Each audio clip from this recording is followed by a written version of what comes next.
పశ్చిమ గోదావరి జిల్లా ఎండగండిలో సంచలనంగా మారిన dead body parcel case crime thriller స్టోరీని తలపిస్తోంది. పోలీసుల విచారణలో విస్తుపోయే వాస్తవాలు వెలుగులోకి వస్తున్నాయి.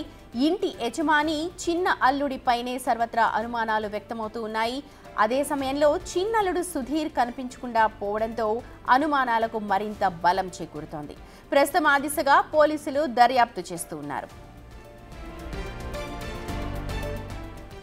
రంగరాజు నాగతులసి ఇంటికి ఆటో డ్రైవర్ వచ్చి పార్సిల్ ఇచ్చి వెళ్లడంతో మొదట అతన్ని పోలీసులు అదుపులోకి తీసుకున్నారు. చాలాసేపు విచారణ చేసిన తర్వాత ఆటో డ్రైవరు షాకింగ్ విషయాలు చెప్పాడు. చిన్నల్లుడు సుధీర్ ఎలక్ట్రానిక్ పరికరాలను చెప్పి ఓ బాక్స్ ఇచ్చాడని, దాన్ని తన అత్తగారింట్లో ఇవ్వాలని చెప్పినట్టుగా తెలిపాడు. అప్పటి నుంచే సుధీర్ అదృశ్యమయ్యాడు. ఆటో డ్రైవర్తో పాటు రంగరాజు చిన్న కుమార్తె అయిన సుధీర్ భార్యను కూడా పోలీసులు విచారిస్తున్నారు. అయితే రంగరాజుకు చిన్న అల్లుడు సుధీర్ మధ్య కొంతకాలంగా కుటుంబ విషయాల్లో వివాదాలు ఉన్నట్టుగా దర్యాప్తులో తేల్తోంది.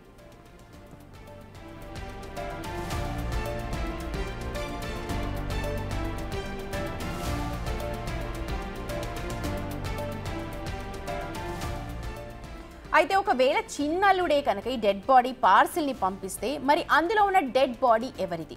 ఎవరిని చంపి పార్సిల్ చేశాడు? లేకపోతే భయపెట్టేందుకు ఎవరి డెడ్ బాడీనైనా పెట్టి పంపించాడా? 1,30,00,000 ఇవ్వాలని డిమాండ్ చేస్తూ మరి లెటర్ ఎందుకు రాశాడు? ఈ మర్డర్లో ఎవరెవరి ఇన్వాల్వ్మెంట్ ఉంది అన్న కోణంలో కూడా పోలీసులు ఇప్పుడు దర్యాప్తు చేస్తున్నారు.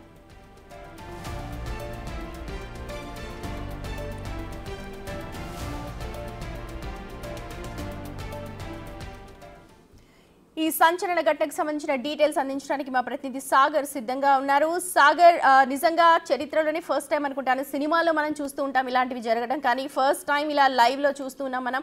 ఒక డెడ్ బాడీని పంపించి డబ్బులు అడగడం కావచ్చు, లేకపోతే డెడ్ బాడీని పార్సల్గా పంపించడం కావచ్చు, ఇవన్నీ చూస్తూ ఉంటే నిజంగా ఒక మూవీస్ ఎంత ఎఫెక్ట్ ఉంది వాళ్ళ మీద కనిపిస్తుంది. అలాగే పోలీసులు పూర్తి వ్యవహారంలో ఎంతవరకు దర్యాప్తును ఇప్పటివరకు కొనసాగించారు, ఏం చెప్తున్నారు?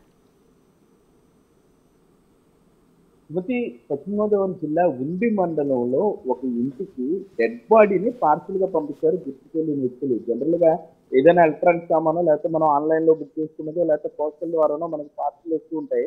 కానీ ఎంత ధైర్యం ఉంటే, ఎంత కిరాతకంగా ఆలోచించి ఉంటే ఒక డెడ్ బాడీని ఒక చిన్న బాక్స్ లో మడత పెట్టి దాన్ని తాళం వేసి, మళ్ళీ ఆ పెట్టికి తాళం వేసి ఒక ఇంటికి పార్సల్ చేశారు.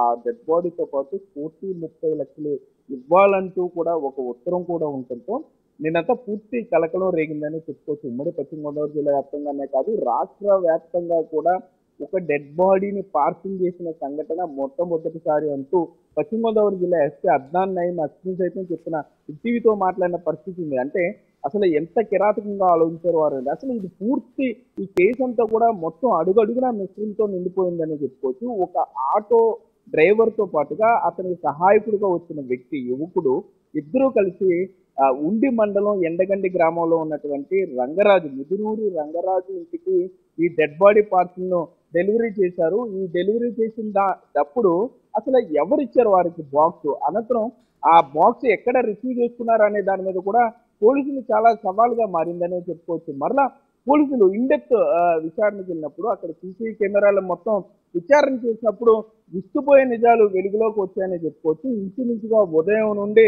నిన్న అర్ధరాత్రి వరకు కూడా రంగరాజు కుమార్తెలతో పాటుగా ఇటు వారి కుటుంబ సభ్యులందరినీ కూడా పోలీసులు అదుపులో తీసుకున్నారు, విచారించారు. 3 బృందాలుగా ఏర్పాటు చేశామంటూ జిల్లా ఎస్పీ అద్నాన్ నయీం అస్మి బిగ్ టీవీతో చెప్పడం జరిగింది.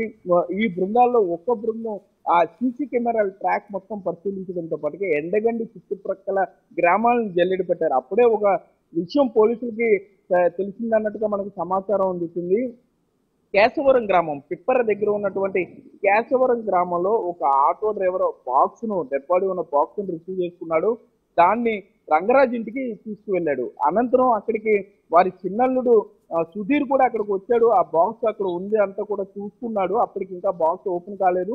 మరలా సుధీర్ అక్కడ వెళ్ళిపోయాడు. సో అప్పటి నుండి కూడా, అంటే మొన్న అర్ధరాత్రి నుండి సాయంకాలం నుండి ఈ రోజు వరకు సుధీర్ ఎక్కడున్నాడు, రంగరాజు చిన్నల్లుడు సుధీర్ ఎక్కడ ఉన్నాడు అనేది ఎవరికి అంతుపట్టని ప్రశ్న. ఇంత జరుగుతున్నా అత్తవారి ఇంట్లో, మామ ఇంట్లో ఇంత జరుగుతున్నా రాష్ట్ర వ్యాప్తంగా డెడ్ బాడీ పార్సల్ చేశారని ఎంత కలకలం ఉన్నా కూడా ఇప్పటి వరకు సుధీర్ వారి కాంటాక్ట్ లో రాలేదు, పోలీసులు కాంటాక్ట్ చేయలేదు. సో ఆ, ఈ అనుమాతుడిగా కొంత సుధీర్ ఉన్నట్లుగా మనకు సమాచారం అందుతుంది. ఆటో డ్రైవర్ సైతం ఇదే కన్ఫర్మ్ చేసినట్లుగా కూడా మనకి సమాచారం అందుతుంది. సో సుధీర్ వైపే మొత్తం అంతా కూడా అనుమానాలు వ్యక్తమవుతున్న పరిస్థితుల్లో సుధీర్ హైదరాబాద్ లో ఉన్నట్లుగా అతను పోలీసులు అదుపులోకి తీసుకున్నారు.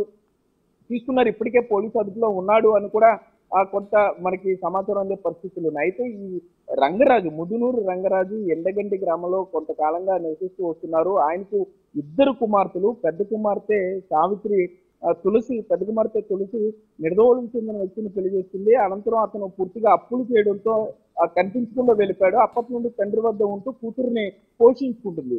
ప్రభుత్వం ఇచ్చినటువంటి ఇంట్లో స్థలంలో ఇల్లు నిర్మించుకునే క్రమంలో భాగంగా తులసికి మొదట 2 పార్సల్స్ వచ్చాయి. ఒకటి టైల్స్ కి సంబంధించిన బాక్స్, రెండోది పెయింట్స్ కి సంబంధించిన బాక్స్.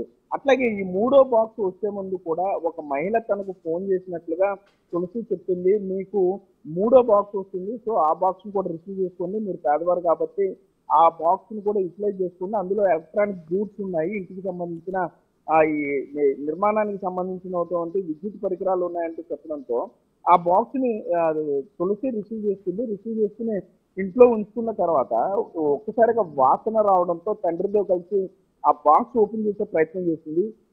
ఓపెన్ చేసిన తర్వాత పూర్తిగా 3-4 కవర్లో చుట్టూ ఉన్నటువంటి మగ మృతదేహాన్ని చూసి వారు కంగారు పడి చుట్టుపక్కల ప్రజలందరూ కూడా పిలిచారు, పోలీసులకి సమాచారం అందించారు. కానీ పోలీసులకి ఇది మిస్టరీగా ఉండిపోయింది. ఆటో డ్రైవర్ దొరికిన తర్వాత కొంత క్లారిటీ వచ్చినా కూడా చిన్నల్లుడు సుధీర్ దొరికితే మరింత క్లారిటీ వచ్చే అవకాశం ఉందని కూడా మనకి సమాచారం అందుతుంది. ఈ 1,30 లక్షలు డిమాండ్ చేస్తూ పెద్దల్లుడు తమకు పెద్ద మొత్తంలో అప్పు ఉన్నాడు, అది వడ్డీతో కలిపి 1,30 లక్షలు అయింది కాబట్టి మా డబ్బులు మాకు ఇచ్చేయండి అంటూ కూడా ఆ ఉత్తర్వులో ఉన్నట్లుగా పోలీసులు చెప్తున్నారు. సో ఇది ఆస్తి తగాదాల కింద చూడాల్సి వస్తుందంటూ కూడా పోలీసులు చెప్పే పరిస్థితులు ఉన్నాయి. ఈ రోజు సాయంత్రం లోపు ఎట్టి పరిస్థితుల్లో ఈ కేసు ఒక కొలిక్కి వచ్చే అవకాశం ఉంది. తప్పనిసరిగా నిందితులను పట్టుకుంటా ఉంటూ కూడా పశ్చిమ గోదావరి జిల్లా పోలీసులు చెప్పే పరిస్థితులు అయితే ఇక్కడ ఉన్నాయి. Sumathi, right, thank you so much Sagar. మొత్తానికి సంచలనంగా మారిన ఈ డెడ్ బాడీ పార్సల్ కేసుకు సంబంధించి పోలీసులు అయితే త్వరగా విచారణ చేపడుతున్నారు. అయితే ఈ డెడ్ బాడీ ఎవరిది అన్న కోణంలో కూడా విచారణ చేస్తూ ఉన్నారు. ప్రస్తుతం సుధీర్ కోసం అయితే గాలింపు కొనసాగుతోంది.